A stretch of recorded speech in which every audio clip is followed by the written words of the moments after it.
Well, since we're doing this again, practice questions. I'm not recording this again. You're just gonna have to get what you get. Like last time. Where'd my phone go? Oh, I'm using it. So, let's get started. We have two charges and the distance is tripled. Again, my recommendation is that you draw out the diagram first so you have a better idea of what you're dealing with. The diagram usually always starts out like this, otherwise it will specify. In this case, our distance is tripled, so we have Q1, Q2, and R. We're going to adjust that to say Q1, Q2, and now 3R. After you draw this diagram, make sure you're using the correct equation. It's similar to gravitation, but with a little bit of a change. The electric force is going to be this charge constant multiplied by Q1 and Q2 over your distance squared. Now yes, I did say distance. It might have an R, but it's actually the distance. Please keep that in mind. This is where you want to use the rule of ones. Remember, rule of ones.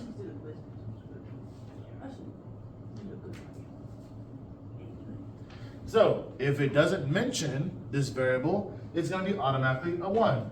If it does mention the variable, you substitute whatever value they gave.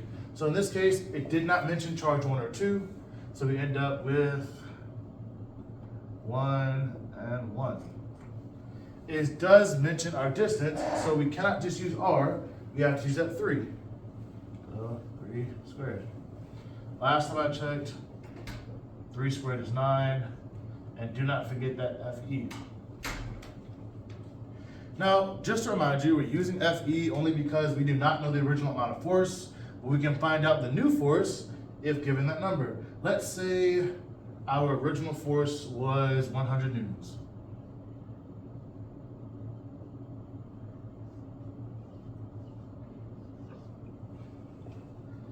Well, if this question asked us what is the new force, you would then plug in this value here. So we would end up with 1/9. I'm not editing that out. Next though, times 100. What should that be? Oh, that's not pretty at all. Have you watched Squid Games? We feel like I should. It will be a great improvement in your life. So I'm assuming you have watched Squid Game. Yes, I've watched it like 4 times. You've watched it 4 times? Yes. It's that entertaining. Yes. I don't know. Yeah, even Jeremy watched it. Your younger brother should not be watching Squid Games. Look, he's watched Dexter already. I might as well let him watch that. Oh my. He loves Dexter. I got him a I'm not Dexter editing shirt. this out, by the way. It's okay, I don't care. But I got him a Dexter shirt for Christmas. That's can't be healthy. But hey, it's not my business, not my family. Do you? If you're watching Dexter at home, don't bring it up in class. If you're watching Squid Games at home, don't spoil it. Guys, in class time, I'm gonna mention Squid Games and Dexter. That's from not in my class anymore. I don't know how much you want to be, but like you're fine. You passed. You don't have to suffer anymore. I'll just come back. Round 2, guys. Nothing's stopping me. Alright, so next. Electrostatic force between two charges if Q1 is tripled. Again, Q1 got tripled according to the rule of ones. We don't care about anything else now except for Q1. Q1 is now a 3. Q2, didn't mention it. Your radius, did not mention it. We can draw the diagram. 3Q1, R, Q2. All right, so our setup is pretty straightforward. Keep in mind, our only equation is this one.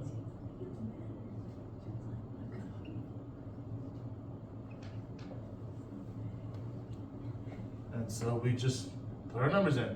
And keep in mind, the only part of this we care about is there. We are not worried about the K, only because we're not looking for the original force. We're just looking for a modified amount of force. So, long story short, you get 3 times 1 over 1 squared. Last time I checked, 1 squared is 1. Just get 3. Oh, I missed it, guys. It'll be 3 FE.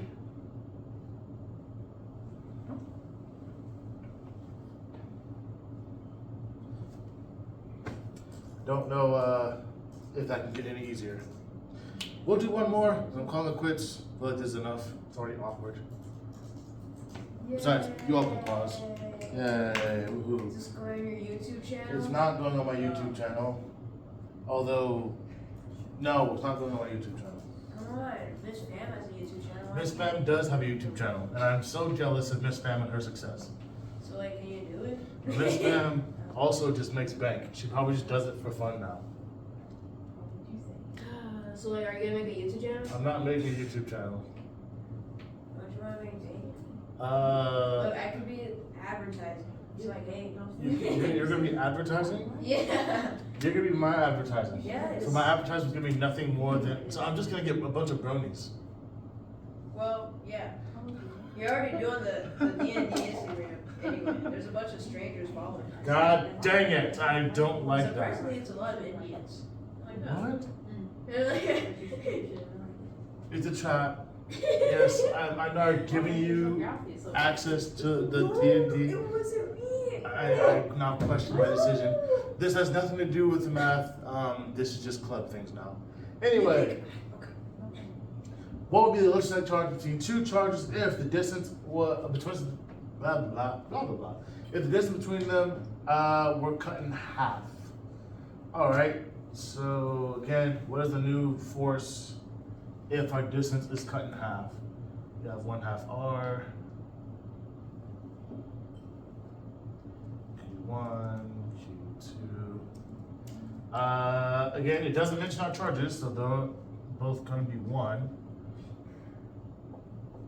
But our radius, our distance in this case, is cut in half. Plug it in, we get 1 by 1 divided by 1/2 squared. And this is when you do not need to freak out. 1 squared is not 1, it's not 2, it's 1/4.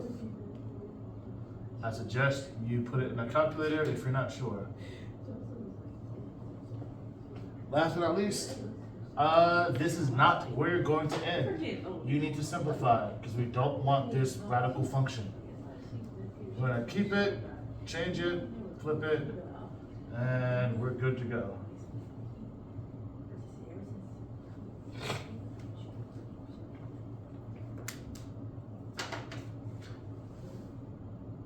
There.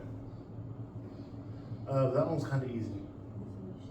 And Forza is mostly being distracted by club standards. Yay! Oh my god. This helped me so much, guys. Yeah, sure, why not? It's very convincing. Okay, what if I'm just slow in responding? Then I apologize. Can't be judging your students. Yes, child, why not? I lied. This will be the last one because this one seems a little more interesting since now multiple things are being changed. This is probably a question you will see on the test because it's actually getting you to take that force factor and apply it to a real world scenario. So, again, make sure you have your diagram. Do not forget your diagram. Let's read through. You have 2 charges with a force of 80 newtons between them. If Q1 is doubled and the distance is halved, what would be the new force? So again, our original force, Fe, is going to be 80 newtons. Q1 got doubled. It didn't say anything about Q2, so we're gonna just say Q2 is 1. And last but not least, our distance was cut in half. All right, so where's our diagram? 1 times 1/2 square. It sure will be.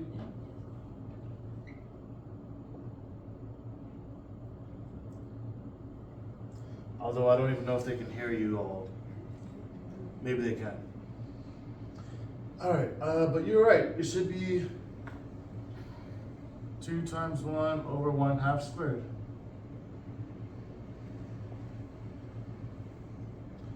Well, after that, you end up with 2 over 1/4, which next step would be simplifying. You get 8. Now the fun part here is that we can actually solve for the new force because we know how much it changed by. Again, when you're solving for any of these problems, you're solving for how much the force changed, not necessarily the new amount of force. In this case though, we can solve for it because we're given the initial electric force. So with our initial electric force and our force factor, we can solve for the final. So let's say our electric force final is going to be 8 times 80. Last time I checked, that should be 640.